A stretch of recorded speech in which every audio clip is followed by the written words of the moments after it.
Hey guys, Logan here. Hope everyone's doing well. Today I just wanted to do a quick breakdown of my newest AR-15 build.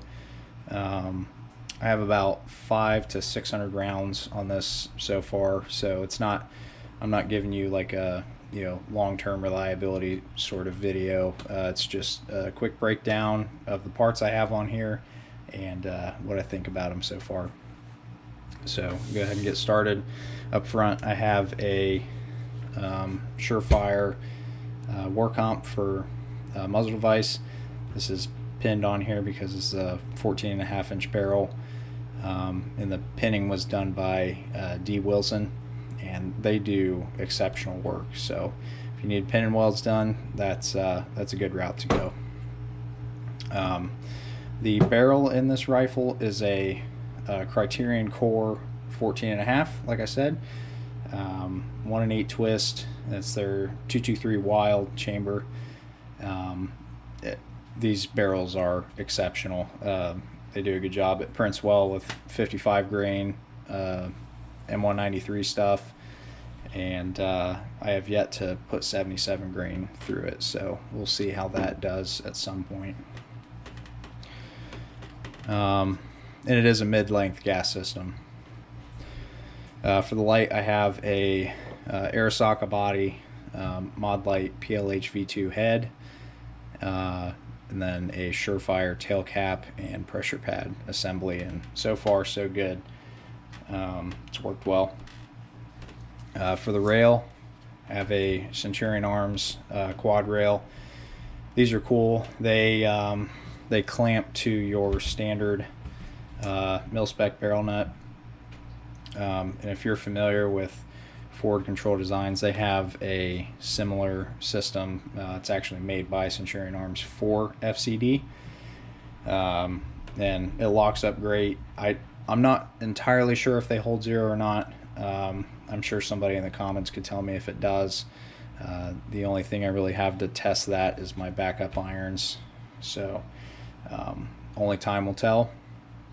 But these are very, very strong rails.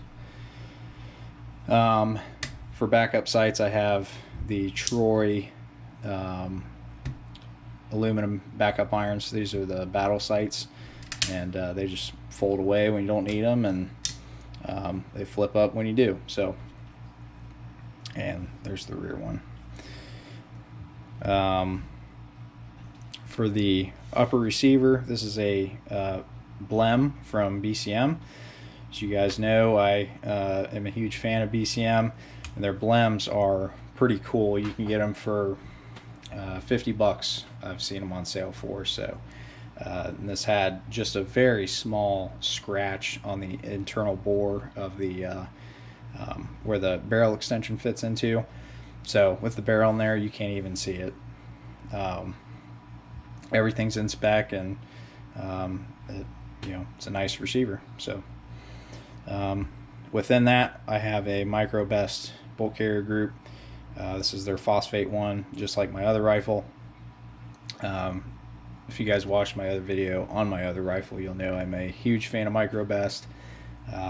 You can get them on sale for 90 bucks for a complete bolt carrier group, and they are the OEM for a lot of big name companies out there. They just don't put their logo on them, and they can sell them for a bit cheaper. So just standard. This is an LMT charging handle.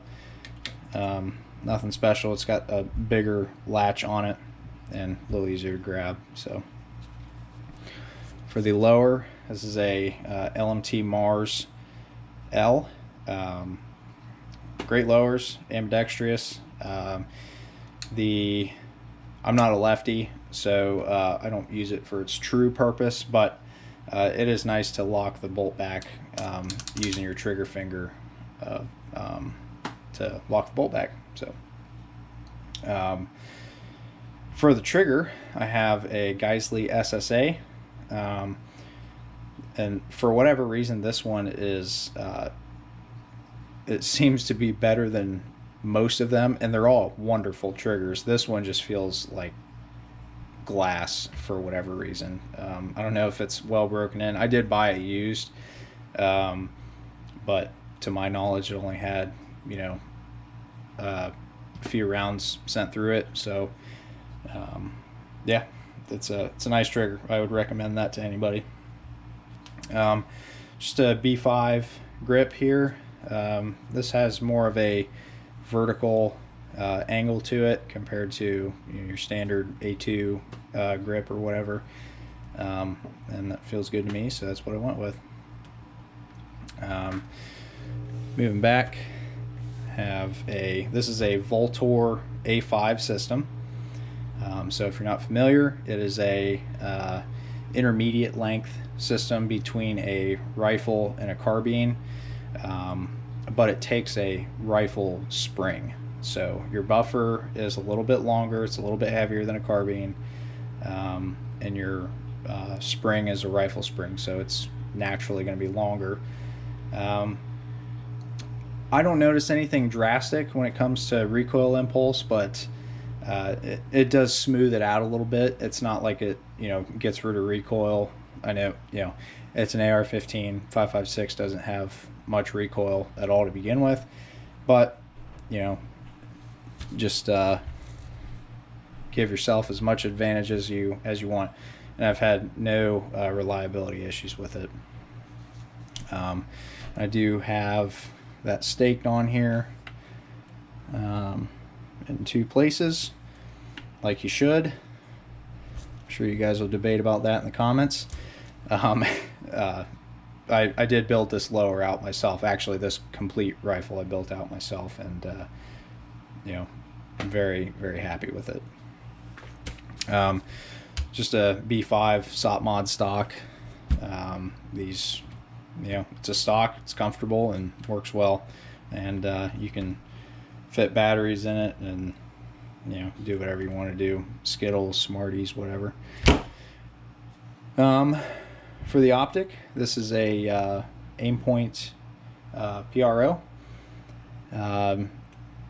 They're good dots for a reasonable amount of money. I think I picked this one up off of your optic for $500 shipped. So it's a good optic. It's a 2 MOA dot, if I'm not mistaken. So not super precise compared to, say, you know, T1 micro or something like that with a 1 MOA dot. But they're built really well, and they can take a beating. And this is their standard mount, which is it's a QD technically. So, and you just click that 3 times once you put it on there, and that'll get you to your required torque. So yeah, so that's my new rifle. I love this thing. I've done a couple competitions with it, 2-gun competitions, and it's ran wonderful. I can't wait to get a can for it. It's going to be even better. But yeah, so next time you see this rifle, it'll be out on the range, and we'll put some rounds through it, test some accuracy, and I'll see you there.